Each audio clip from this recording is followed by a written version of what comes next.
Hi everyone, it's Will.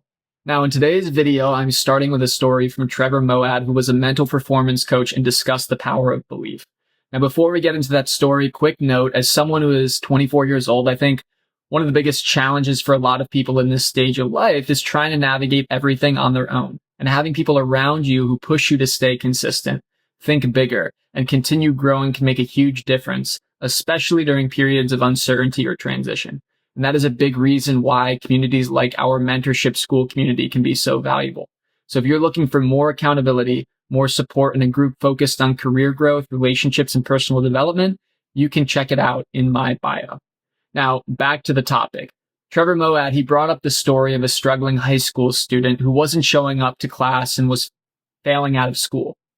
And this student ended up taking the SAT and scoring a 1480 out of 1600, which is a great score.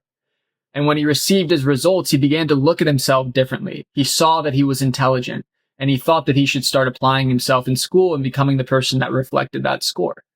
And he began showing up to class, went to a good college, graduated, and became an incredibly successful magazine entrepreneur. Now, years later, after achieving this success, he received a letter from the SAT board telling him that there was a mistake on his score, and he actually scored a 740. Now, this story illustrates the power of belief because even though he scored a 740, he believed that he scored a 1480 and started to act in a way according to this newfound belief.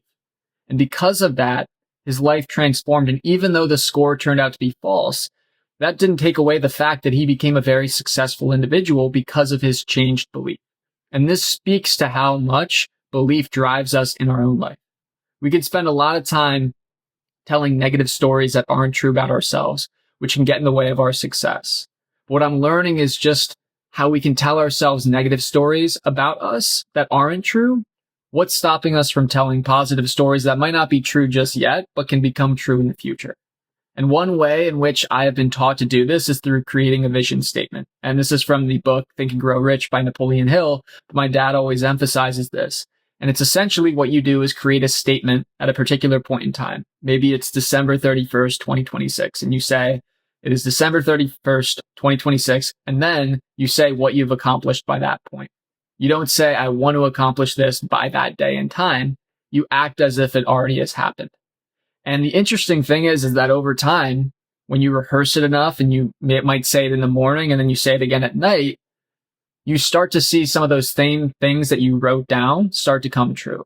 And it might not always be on the exact timeline that you have, but there's a lot of power in being able to act as if something has happened.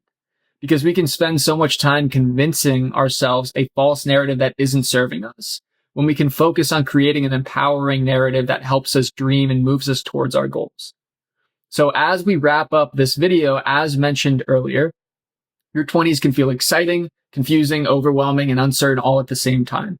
And trying to navigate everything alone can make it even harder.